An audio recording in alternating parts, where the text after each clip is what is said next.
June 24 Lionel മെസ്സിക്ക് അങ്ങനെ 2025 കൂടി 38 വയസ്സ് തികയാണ്. സാക്ഷാൽ ലയണൽ മെസ്സിക്ക് 38 വയസ്സ് തികയാണ്. ലയണൽ മെസ്സി എന്ന് പറയുന്നത് എപ്പോഴും ഫുട്ബോളിനൊരു ഗിഫ്റ്റഡ് ആയിട്ടുള്ളൊരു പ്ലെയറാണ്. പലരും പറയലുണ്ട് ഒരു നാച്ചുറൽ പ്ലെയറാണ് ലയണൽ മെസ്സി എന്ന് പറയുന്നത്. അദ്ദേഹത്തിൻ്റെ ആ ഒരു വേ ഓഫ് പ്ലേയിങ്ങും എല്ലാവർക്കും എന്താ പറയുക അനുകരിക്കാൻ പറ്റിയ ഒരു ടൈപ്പ് വേ ഓഫ് പ്ലേയിങ് അല്ല ലയണൽ മെസ്സിയുടെ. ഓഫ് കോഴ്സ് അദ്ദേഹത്തിൻ്റെ ഒരു വേ ഓഫ് പ്ലേയിങ് എന്ന് പറഞ്ഞാൽ ഡിഫറൻ്റ് ആണ്. അദ്ദേഹത്തിന് മാത്രം യുണീക്ക് ആയിട്ടുള്ളൊരു സ്റ്റൈൽ വേ ഓഫ് പ്ലേയിങ് ആണ് ലയണൽ മെസ്സിക്ക് ഉള്ളത്. പിന്നെ ട്രോഫീസ് കൊണ്ടും ലയണൽ മെസ്സി എന്ന് പറയുന്നത് എല്ലാവരും എന്താ പറയുക അസൂയയോടുകൂടി നോക്കിക്കാണുന്ന ഒരു പ്ലെയറാണ് ലയണൽ മെസ്സി. കാരണം അത്രയും അധികം ട്രോഫീസ് ഉണ്ട്. 4 UEFA champions league, world cup, പിന്നെ ക്ലബ് വേൾഡ് കപ്പ്, അങ്ങനെ എല്ലാം ഉണ്ട് ലയണൽ മെസ്സിയുടെ കയ്യിൽ. സോ ആ ഒരു ലയണൽ മെസ്സിയുടെ 38ാമത്തെ വയസ്സാണ്. അതുകൊണ്ടാണ് ഈ സോ സ്പെഷ്യൽ എന്ന് പറയുന്നത്. ലയണൽ മെസ്സിയുടെ കാര്യം നമുക്ക് എല്ലാവർക്കും അറിയാം. അദ്ദേഹത്തിന് ചെറുപ്പത്തിൽ ഗ്രോത്ത് ഹോർമോൺ ഡെഫിഷ്യൻസി എന്ന് പറഞ്ഞിട്ടുള്ള ഒരു ഡിസീസ് ഡയഗ്നൈസ് ചെയ്തൊരു ഒരു കുട്ടിയായിരുന്നു ലയണൽ മെസ്സി എന്ന് പറയുന്നത്. അദ്ദേഹം ഗ്രോത്ത് ഹോർമോൺ ഡെഫിഷ്യൻസി എന്താണെന്ന് നിങ്ങൾക്ക് അറിയാമെന്ന് തോന്നുന്നു. എന്തായാലും ഞാൻ പറയാം. അതായത് നമ്മുടെ ബോഡിയിൽ ഗ്രോത്ത് ചെയ്യാനുള്ള ഹോർമോൺസ് പ്രൊഡ്യൂസ് കുറയാം. ഓക്കെ, നമ്മുടെ ബോഡിയിൽ നമ്മുടെ വളർച്ചയ്ക്ക് വേണ്ടി കുറച്ച് ഹോർമോൺസ് പ്രൊഡ്യൂസ് ചെയ്യും. അത് കുറവായിരിക്കും ആ ഒരു ഡിസീസ് ഉള്ള ആളുടെ ബോഡിയിൽ. അങ്ങനെയായിരുന്നു ലയണൽ മെസ്സിയുടെ. അതുകൊണ്ടാണ് അദ്ദേഹം ഫിസിക്കലി ഇത്ര ചെറുതായിരിക്കുന്നത് എന്നൊക്കെ പറയുന്നുണ്ട്. സോ പക്ഷേ അതൊന്നും ലയണൽ മെസ്സിനെ തളർത്തിയിട്ടില്ല. അദ്ദേഹം ചൈൽഡ്ഹുഡിൽ അദ്ദേഹത്തിൻ്റെ ഏജിലുള്ള കുട്ടികളുമായിട്ട് കമ്പയർ ചെയ്യുന്ന സമയത്ത് അദ്ദേഹം ഫിസിക്കലി ചെറുതായിരുന്നു. അതുകൊണ്ട് തന്നെ ഫുട്ബോൾ കളിക്കാൻ അദ്ദേഹത്തെ പല ടീംസും എടുക്കുന്നില്ലായിരുന്നു. അപ്പോൾ ആ ഒരു സമയത്ത് മെസ്സിയുടെ ഗ്രാൻഡ്മയാണ് പല കോച്ചസിനെയും കൺവിൻസ് ചെയ്തത്. അതായത് ഇദ്ദേഹം ഫിസിക്കലി ചെറുതാണ് എന്നുണ്ടെങ്കിലും അദ്ദേഹത്തിൻ്റെ പൊട്ടൻഷ്യൽ ടാലൻറ്റ് എന്ന് പറയുന്നത് മാനസികമാണ്, അദ്ദേഹം അടിപൊളിയായിട്ട് കളിക്കും എന്നൊക്കെ പറഞ്ഞ് അദ്ദേഹത്തിൻ്റെ ഗ്രാൻഡ് മദർ പല കോച്ചസിനെയും കൺവിൻസ് ചെയ്ത് ഇതുപോലെ കളിക്കാൻ വേണ്ടി പറഞ്ഞു വിട്ടു. അങ്ങനെയാണ് ലയണൽ മെസ്സിയുടെ ഫുട്ബോൾ കരിയറിൻ്റെ തുടക്കം എന്ന് പറയുന്നത്.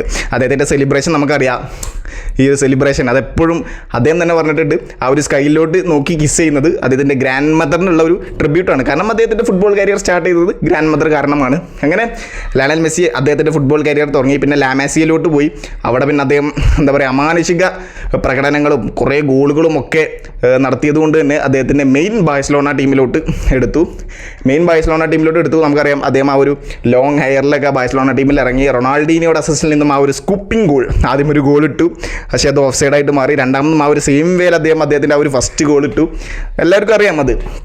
അപ്പോൾ ആ ഒരു ഗോളോടുകൂടി ബാഴ്സലോണയുടെ ക്ലബ്, അതായത് ഫുട്ബോൾ കരിയർ അദ്ദേഹം സ്റ്റാർട്ട് ചെയ്തു സീനിയർ ടീമിലെ.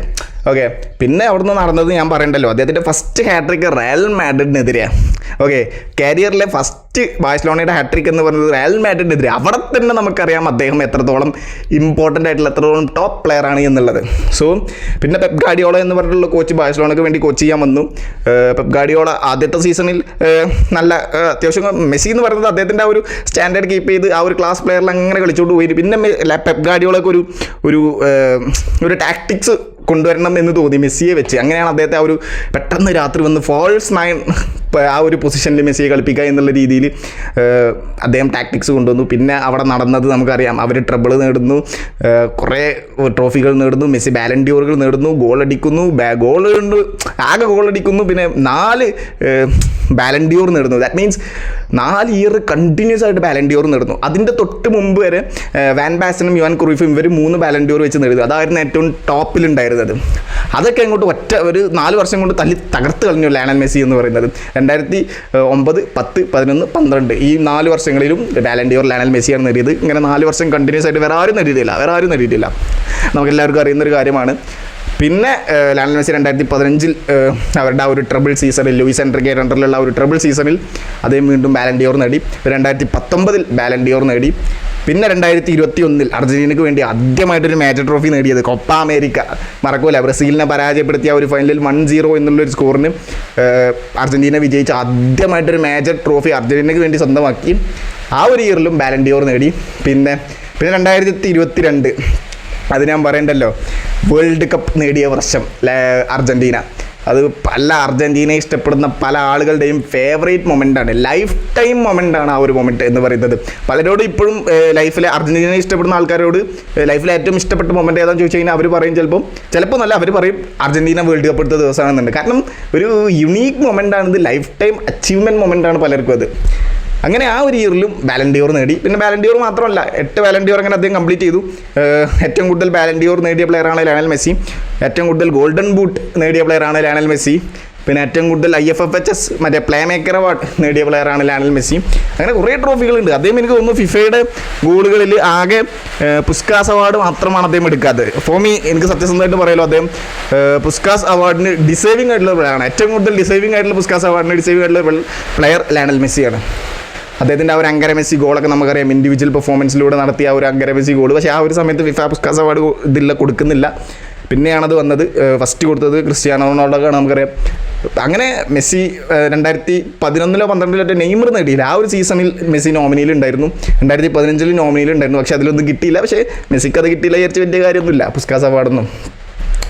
അങ്ങനെ ഇപ്പോൾ ലയണൽ മെസ്സി പിന്നെ 2021 ബാഴ്സലോണ വിട്ട് PSG പോകുന്നു. പിന്നെ PSG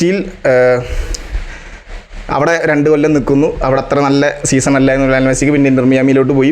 ഇന്റർ മിയാമിയിൽ ഇപ്പോൾ അങ്ങനെ തുടർന്നുകൊണ്ടിരിക്കുന്നു.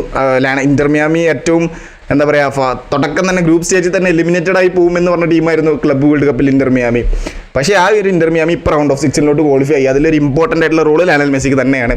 അങ്ങനെ പോയിക്കൊണ്ടിരിക്കുകയാണ് ഇപ്പോൾ ലയണൽ മെസ്സിയുടെ അവസ്ഥ. അദ്ദേഹം 38 വയസ്സായി. ഇനി എന്നാ റിട്ടയർ ചെയ്യാന്ന് അറിയില്ല. അതിൻ്റെ ക്ലൂകളും സൂചനകളും ഒന്നുമില്ല. അദ്ദേഹം ഇങ്ങനെ തന്നെ കളിച്ചു പോട്ടെ. എന്തായാലും നമുക്ക് നോക്കാം. എന്തായാലും അദ്ദേഹത്തിൻ്റെ പ്രൈം ടൈം നമുക്ക് കാണാൻ പറ്റി. ഓക്കെ, നമുക്ക് ലൈവായിട്ട് അദ്ദേഹത്തിൻ്റെ prime time, Messi, Ronaldo, Neymar ഇവരുടെയൊക്കെ പ്രൈം ടൈം നമുക്ക് ലൈവായിട്ട് കാണാൻ പറ്റി.